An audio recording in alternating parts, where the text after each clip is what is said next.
I had the privilege to work on a song yesterday with a student out of this book. My copy is getting really destroyed, by the way, if you didn't notice, but I'm going to hang on to it. So the song is It's Only Love on page 200. It's supposed to be capoed at the 5th fret, but we skipped that. It's got this G to E minor intro, then a pretty interesting verse and chorus, no bridge. The intro is sort of like, I'm going to skip the capo for a little bit, but at the end I'll try it with the capo. So the intro is G to E minor.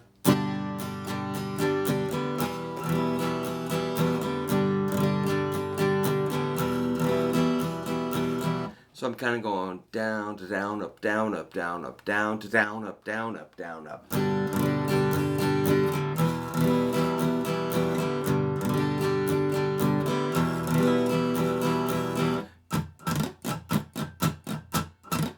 It's kind of like a bass and then a drag.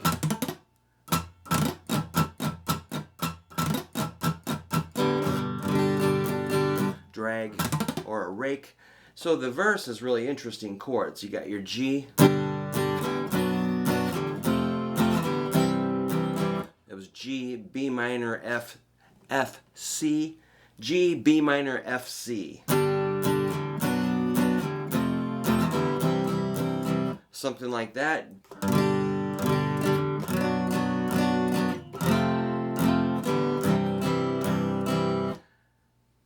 Again, G, B minor, F, C. Then this is pretty fun. You got this.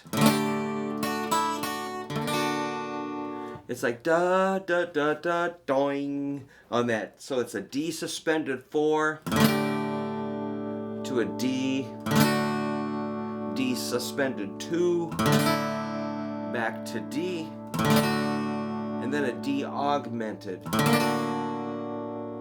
which is like a 0 3 3 2. D, B flat, D, G flat. Maybe we should call it A sharp and F sharp. So that here's the first line with those D chords.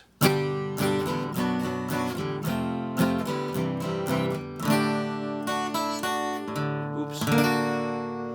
Close.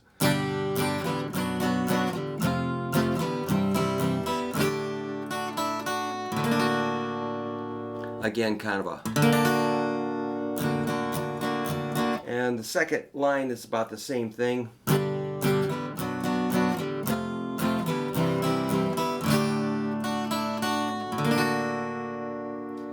And then you got your C, D, G, E minor. C, D, G, E minor. All right. Let's do the chorus. It's F, D, G, E minor, F, D, C, D. So it's F, D,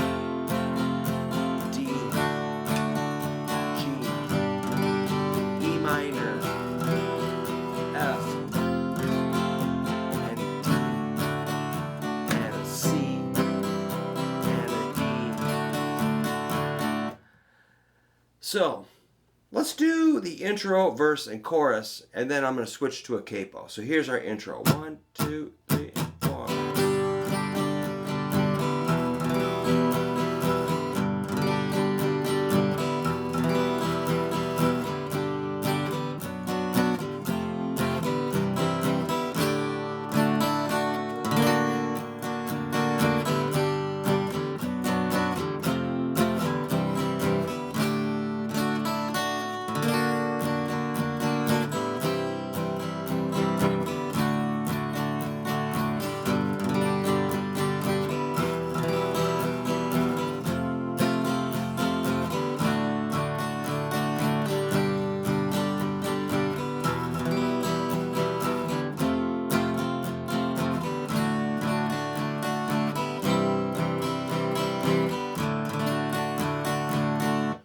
Cool, man. So, if you're not like 20 years old, you might sing lower. So that would be good for bring it down to a lower key there, played it with no capo. But you could capo first, second, third, fourth. But let's go to like the record. This G shape would be we'll turn it into like a C chord now. And it sounds a lot different, really. So let's give it a shot. 1, 2, 3, and 4.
So the capo really does make it sound way different, way more fun to play, but way higher. Sounds closer to the record, of course. And that's just me kind of strumming along by memory of the song. I don't really have that much interest in like dissecting the song and learning every tiny strum pattern. I'll let somebody else can do that, but I just get the general idea and have fun with it and get as close as I can by sound. And I think that's going to be good enough for our purposes. So thanks to my student for bringing that song idea in yesterday. So maybe I'll send him a link to this if he wants to play along and practice and review. So I do that with students. We'll work on something and I'll remember it, make a video, and just post it and just see if anybody else is interested in that idea that they brought up, the students. So that's kind of how I run my teaching. You know, I have my agenda where you're going to learn your notes and your chords and your scales and all that. And then the student can pick any song they want. And we can tear it apart as we wish. So it's kind of a give and take thing. And I try to accommodate whatever anybody wants to work on, just as long as there's some guitar in it. Hopefully that helps. If there's no guitar, we'll have to really figure something out, but maybe make our own guitar part, so that's not impossible. Well, thanks for letting me show you that, and I'll say goodbye. And if you get a chance, please subscribe and give me a thumbs up if you dig what I do. If I can do something better, let me know. I'll do my best. Thank you.